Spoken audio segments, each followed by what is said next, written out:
الدكتور حسين محمد كمال، مدير عام مركز ترميم الآثار بالمتحف المصري. دكتور حسين، النهارده المفروض من بكره، النهارده كان جوله يعني مبدئيه كده عشان نعرف ايه القاعات اللي هتفتح المتحف. من بكره ان شاء الله بالتشغيل ان شاء الله التشغيل التجريبي لقاعات العرض الرئيسيه. التشغيل التجريبي للمتحف بدأ من فتره، كان على والدرج العظيم والاتريوم وميدان المسله المعلق، منطقه الخدمات اللي هي تابعه للمتحف. النهارده هنضيف للتشغيل التجريبي قاعات العرض الرئيسيه، ودول 12 قاعه على مساحه 1000 على مساحه 18000 متر، فيهم 14000 قطعه اثريه. القاعات العرض الرئيسيه ديت بتحكي قصه الحضاره المصريه من عصر ما قبل الاسرات الى نهايه العصر اليوناني الروماني، ومتقسمه تاريخي وبرضه متقسمه موضوعات في نفس الوقت. يعني هم 12 قاعه، ثلاثه بند في 4 ترين، كل جزء منهم بيحكي حقبه زمنيه معينه بموضوع معين. فخدنا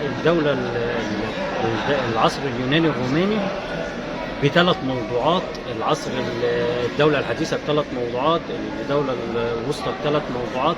ال3 موضوعات ثابتين. الموضوعات ديت هي الحياة اليومية عند المصري القديم، وكده تعاملات المصري القديم مع بعضه من خلال قطع أثرية معبرة عن اللي احنا عايزين نقوله في القاعة ديت، سواء مناظر الصيد، الصناعات، الحرف عند المصري القديم، وبعض القطع الأثرية الثانية اللي هي نتاج الحياة المصرية القديمة. والجزء ده السوسايتي أو المجتمع المصري جزء مهم الجزائر لازم بيتعرف عليه من خلال زيارة قاعات العرض. الجزء الثاني عن الملكية أو الكينج شيب أو علاقة الملك بالإله، الملوك المصريين بالآلهة، ودوت برضو جزء مهم من الموضوعات المهمة اللي الناس بتبقى عايزة تعرفها عن الحضارة المصرية القديمة. الموضوع الثالث وهو الريبيرث أو العقيدة المصرية القديمة في البحث والخلود، ودورها في قطع أثرية برضو معبرة عن الحياة الأبدية عند المصري القديم. فالموضوعات والتاريخ الزمني عامل انتجريتد ديزاين أو تصميم متكامل مع بعضه، كرونولوجي مع سيمز، مع الاثنين في نفس المكان. الكرونولوجي تقسيم زمني وسيمز موضوعات.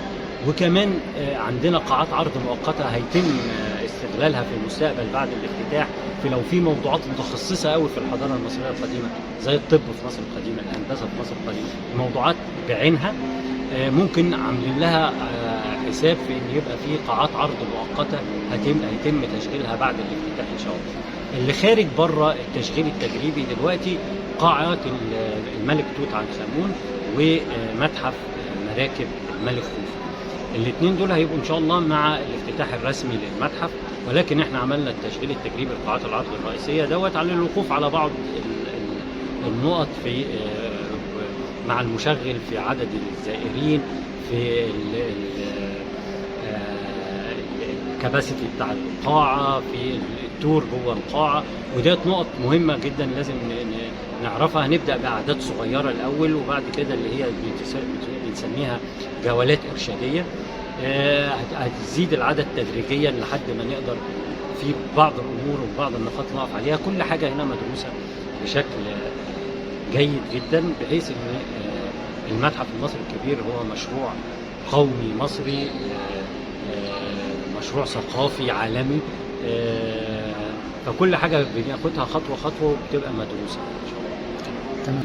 هو احنا دلوقتي ما بنقولش تذاكر، احنا بنقول جولات ارشاديه. التيكتنج هيبدا بعد الافتتاح.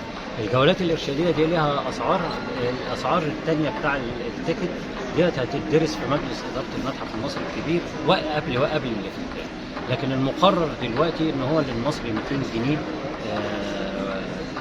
وطبعا الاسعار دي موجوده على النت ونازله لكل الناس. بيبقى في فئات تستفيد ب 50%، وفي فئات معفاه تماما. بس دي الحاليه، لكن هي هتتعدل من بكره. لا، هي دي اللي هتبقى موجوده، دي اللي موجوده، اللي تم الاعلان عنها مع التشغيل التجريبي، دي اللي هتبقى موجوده. لكن في لائحه ماليه جديده او مع صدور التذاكر نفسها والتيكتنج مع الافتتاح الرسمي ان شاء الله. فده